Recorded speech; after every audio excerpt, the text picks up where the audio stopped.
میرے آقا فرما رہے کتاب و تفسیر میں 2 حدیثیں،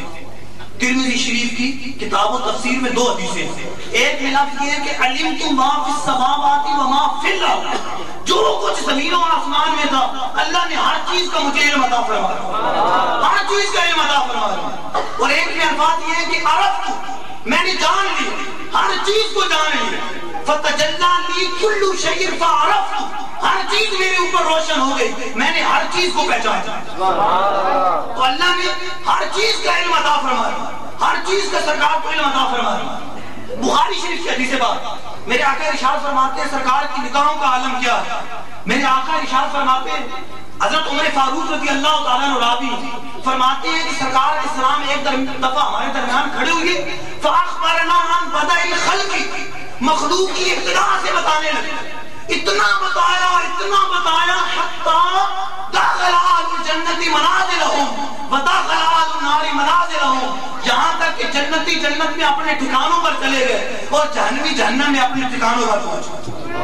سب کچھ سرکار علیہ السلام نے ایک مجلس میں اپنے صحابہ کو عطا فرمایا، اپنے صحابہ کو بیان کرتے ہیں، کہتے ہیں حافظہ من حافظہ ومن ناسیہ ذالک من ناسیہ، حافظہ ذالک من حافظہ من ناسیہ من ناسیہ، جس نے یاد رکھا سو یاد رکھا، جو بھول گیا سو بھول گیا۔ میرے آقا نے تو ایک مجلس میں سب کچھ بتا دی۔ بخاری کی حدیث بات، سرکار علیہ السلام پہاڑ کے اوپر چڑھتے ہیں، بہت پہاڑ کے اوپر چڑھتے ہیں، فراجیفہ بھی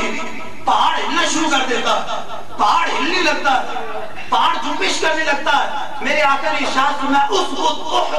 اے احد ٹھہر جا، فإنما علیک، سرکار علیہ السلام کے ساتھ ابو بکر صدیق موجود ہے، عمر فاروق موجود ہے، حضرت عثمان غنی موجود ہے۔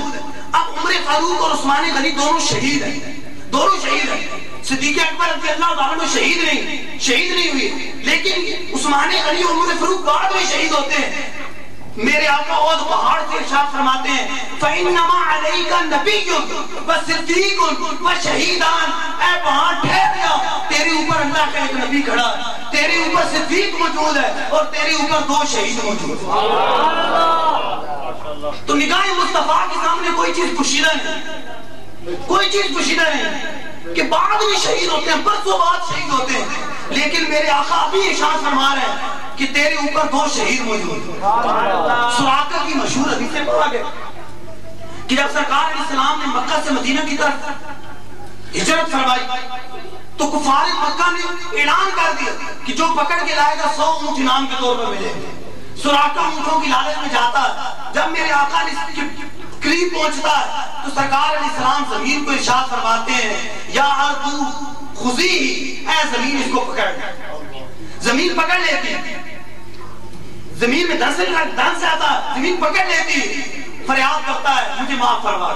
سرکار فرماتے ہیں یا ارض اترکی، اے زمین اسے چھوڑ دے، زمین چھوڑ دیتی، پھر ارادہ پورا ہوتا ہے، پھر سرکار فرماتے ہیں پھر زمین پکڑ لیتی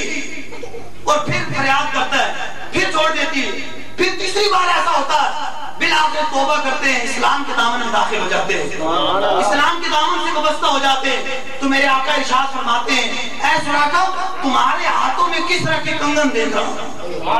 تمہارے ہاتھوں میں کس طرح کے کنگن دیکھ رہا ہوں۔ اب ایران فتح ہوتا ہے عمر فاروق رضی اللہ تعالیٰ عنہ کے زمانے میں، عمر فاروق رضی اللہ تعالیٰ عنہ کے دور میں، اور سراقہ ابھی غلامی کا پٹا اپنے گلے میں ڈالتے اور سرکار علیہ السلام قسم فرسی کی حالت میں اور ایسی حالت میں کہ غریب الوطنی کی حالت ہے، پردیس کی حالت ہے کہ اپنے شہر کے رہنے والوں سرکار علیہ السلام کو ہجرت کرنے پر مجبور کیا، تنگ کیا، تکلیفیں دی۔ سرکار علیہ السلام اس حالت میں ہجرت کر کے تشریف لے جا رہے، اس حالت میں ہجرت کر کے جا رہے، لیکن میرے آقا اس حالت میں بھی ارشاد فرما رہے ہیں کہ میری یہ امت، میرے غلام، ایک وقت آئے گا کہ کس طرح کا تخت میرے غلاموں کے قدموں میں ہوگا۔ اور اے سراقہ تیرے ہاتھوں میں کس طرح کے کنگن دیکھ رہا ہوں، تیرے ہاتھوں میں کس طرح کے کنگن دیکھ رہا ہوں۔ ایک مرتبہ ابو بکر صدیق رضی اللہ تعالیٰ عنہ کے دور میں حضرت سراقہ بیمار ہو جاتے ہیں، ایسی حالت لگتی ہے، ایسا لگتا ہے کہ دنیا سے کوچ کرنے والے صحابہ افسوس کرنے لگ جاتے ہیں، کفن دفن کا اہتمام کرنے لگتے ہیں، اس طرح کی باتیں کرتے ہیں۔ تو حضرت سراقہ آنکھیں کھول دیتے ہیں، کہتے ہیں کہ تم فکر نہ کرو کہ میری موت کا وقت ابھی نہیں آیا، کیونکہ میرے آقا نے ارشاد فرمایا ہے کہ کثرت کے کنگن میرے ہاتھوں میں آئے، جب تک وہ کنگن میرے ہاتھوں میں نہیں آ جاتے اس وقت تک مجھے موت نہیں آ سکتی۔ جب عمر فاروق کا دور آتا ہے، عمر فاروق رضی اللہ عنہ کے قدم ایران کے خزانے بکھیر دیے جاتے ہیں تو وہ کنگن کو تلاش کرتے ہیں، ان کی نگاہیں کنگن کو تلاش کرتی ہیں، وہ سونے کے کنگن جب ان کی نظر پڑتی ہے اس کو اٹھاتے ہیں، سراقہ کو بلاتے ہیں، تمام لوگوں میں اعلان کرتے ہیں اور سب کے سامنے سراقہ کے ہاتھوں میں پہنا دیتے ہیں اور اعلان کرتے ہیں کہ میرے آقا نے جو ارشاد فرمایا تھا، جو خبر دی تھی، اے لوگوں دیکھ لو آج پوری ہو کر رہی ہے۔